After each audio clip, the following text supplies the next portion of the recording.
এইভাবে একবার বাড়িতে সবজি বানিয়ে দেখুন, হাত চেটেপুটে খাবে সবাই, প্রশংসা করতে বাধ্য হবে। এত টেস্টি হয়েছে না সবজিটা, বাড়িতে একবার বানালে বারবার বানাবেন। হ্যালো ফ্রেন্ডস, মিঠু কিচেন ব্লগসে আপনাদের স্বাগত। আজকে আমি বানাবো ফুলকপির ডাঁটা দিয়ে একটা নতুন ধরনের সবজি। তার জন্য আমি নিয়ে নিয়েছি ফুলকপি আর ব্রকলির পেছন পাশটা কেটে নিয়েছি, পালং শাক আর মটরটা ছাড়িয়ে নিয়েছি সিম, বেগুন, ভেন্ডি, গাজর, কুমড়ো, ফুলকপির ডাঁটা, ব্রকলির ডাঁটা, আলু, টমেটো।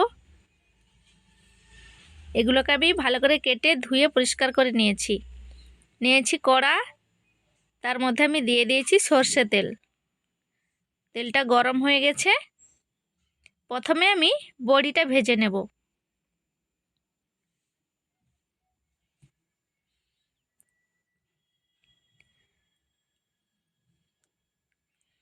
বড়িটাকে আমি ভেজে তুলে নিয়েছি। এইবার আমি শিম বেগুনটাকে ভালো করে ভেজে নেব। শিম বেগুনটা একটু ভাজা হয়ে গেছে, এবার আমি তুলে নিয়েছি। এইবার আমি আলুটা ভেজে নিচ্ছি। সবজিগুলো ভেজে নিলে সবজির টেস্টটা খুব ভালো হয়। এইবার আমি কিছুটা সরষে তেল দিয়ে দিয়েছি, দুটো শুকনো লঙ্কা, একটা তেজপাতা আর 5 ফোড়ন দিয়ে দিয়েছি। একটু ভাজা হয়ে গেলেই দিয়ে দেব পেঁয়াজ কুচি। পেঁয়াজটা ভেজে নিচ্ছি। তেলটা কিন্তু একটু বেশি পরিমাণে দিতে হবে। পেঁয়াজটা একটু লাল লাল হয়ে ভাজা হয়ে গেছে। এবার দিয়ে দিচ্ছি সবজিগুলো তেলের সাথে একটু ভালো করে ভেজে, ভালো করে নেড়ে চেড়ে একটু সেদ্ধ হওয়া পর্যন্ত নেড়ে যেতে হবে।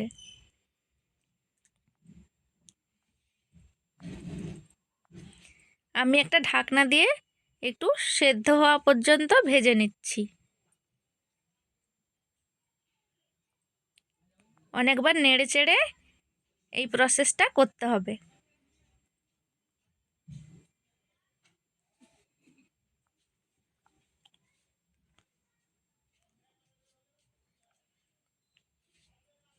দেখুন একটু ভাজা ভাজা লাগছে, তো ভাজাটা হয়ে গেছে। এইবার আমি পালং শাক আর মটরটা দিয়ে দিচ্ছি। দিয়ে আবারও ভালোভাবে নেড়ে চেড়ে নেব।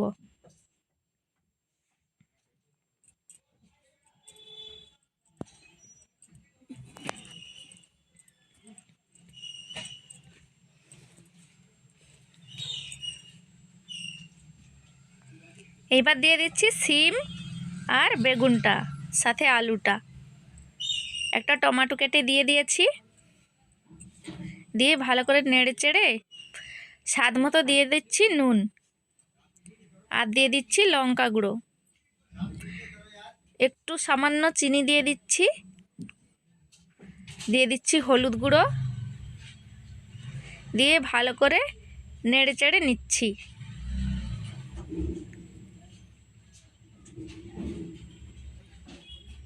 এইবার দিয়ে দিচ্ছি আদা, জিরে আর সর্ষে বাটা।